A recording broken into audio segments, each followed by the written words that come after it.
Paying attention is being present, and it's a skill, just like golf or tennis. The more you practice it, the better you get at it. And you know when someone's present with you in your life because they're paying attention to you. And you know when they're not present with you because they're not paying attention to you. So now, what's the relevance of that? Well, there's an intelligence that's giving you life that's always present. And many people don't take the time to connect to it by being present, right? So if where you place your attention is where you place your energy, and all of your attention is in the present moment, you got a lot of energy in the present moment. Now think about this. When I talk about being present, I'm saying that once you fall into the generous present moment, according to the quantum model of reality, all possibilities exist in the eternal now. So most people, they wake up in the morning, they come back to their senses. Your brain is a record of the past. It's an artifact. It's a circuits of everything you've learned and experienced to this moment. So people wake up in the morning and then they think about their problems. Those problems are connected to certain people, certain things at certain times and places. The moment they start thinking about the problems, they're turning on the circuits from the past. They're memories. All those memories are connected to emotions because emotions are the end product of past experiences. So that problem has the feeling of disgust, frustration, anger, judgment, hatred. And if how you think and how you feel creates your state of being, and thoughts are the language of the brain and feelings are the language of the body, that person's entire state of being is in the familiar past. And when you're in the familiar past, you crave the predictable future. So then what happens next? They come back to their senses, they sit up, they check their cell phone, they do their WhatsApp, they do their Twitter, they do their text, they do Facebook, they take a picture of their feet, they post it on Facebook, they tweet something, they check one email, they check another email, they check the news, and now their entire brain is connected to everything known in their life. Then they stand up and they go through a series of routine behaviors. They use the toilet, they go to the kitchen, have a cup of coffee or a cup of tea, they go in the shower, they wash themselves the same way, they put on the same clothes, they walk out to the kitchen, they eat cereal with the same spoon, facing the same direction, they drive to work the same way, they do the same things, see the same people, and push the same emotional buttons, and they do this every day. So now their body is programmed into a predictable future based on what they did in their past, and they lost their free will to a program.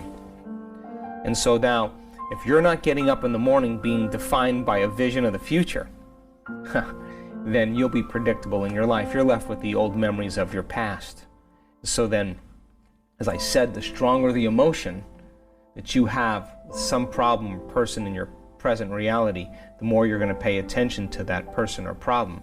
And if where you place your attention is where you place your energy, all of your energy and your attention is going to all these different people and problems and places. And now, every one of those people and problems and places has a neurological network in your brain. Throw in a little chemicals of stress, and now as you shift your attention from one person to one problem, you're activating those circuits, and if you're measuring a brain that's doing that, it's very incoherent. When the brain's incoherent, you're incoherent. So then, when I talk about the generous present moment, the person is sitting there and the body's going, well, it's 8 o'clock in the morning. You normally get pissed off, you normally get frustrated when you're in traffic. And we're on a schedule here and, well, you're not in traffic, you're sitting with your eyes closed.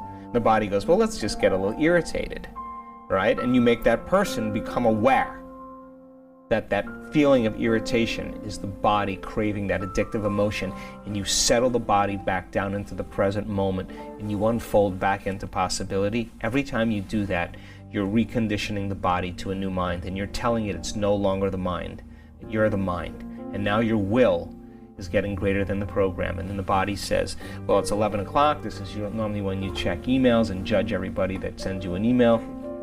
And now you're sitting and the body's looking to judge. And then all of a sudden you get images in your brain of your ex or your coworker or whatever. And all of a sudden you realize that that emotion is connected to them. You settle the body back down into the present moment and you lower the volume to that emotion. And when you do that, you take your attention off that person or thing, and now you're breaking your energetic bond with everyone and everything in your life. Now you're calling energy back to you. Now that is available energy to heal. That's available energy for you to design a new destiny. And when that energy comes back, it's chaotic energy. Well, a person's going through this disturbance internally, and yet they're working with their body, and there'll come a moment The body's the animal, just like training an animal.